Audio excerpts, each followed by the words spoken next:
আসসালামু আলাইকুম। সেলাই বাই মুন্নিতে আপনাদেরকে স্বাগত জানাচ্ছি। কেমন আছেন আপনারা সবাই? আমি আলহামদুলিল্লাহ ভালো আছি।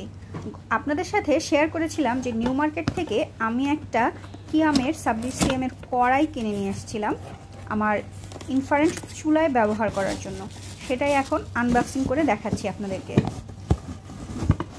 রান্নাঘরের জিনিসপত্র সব মহিলাদেরই শখের জিনিস। এটা আমারও খুব পছন্দের একটা জিনিস। অনেক দিন থেকে কেনার ইচ্ছা ছিল, কেনা হয়ে গেছে আলহামদুলিল্লাহ। এই যে পেছনে কিয়াম লেখা, এটা অরিজিনাল কিয়াম এবং এটা ইনফ্রারেড এবং ইন্ডাকশন দুটোতেই ব্যবহার করা যাবে। কড়াইটা কেমন হয়েছে কমেন্ট করে জানাবেন। ভালো লাগলে আমার চ্যানেলটিকে সাবস্ক্রাইব করবেন।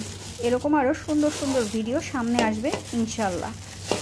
আপনারা আমার কাছে আর কি দেখতে চান সেটাও কমেন্ট করে জানাতে পারেন। সেলাই, রান্না বা ঘোরার ভিডিও আমি আমার সাধ্যমতো চেষ্টা করব। কড়াইটা কেমন হয়েছে সেটাও কমেন্ট করে জানাবেন। এটাতে রান্নাও শেয়ার করব ইনশাল্লাহ। সাথেই থাকুন। আল্লাহ হাফেজ।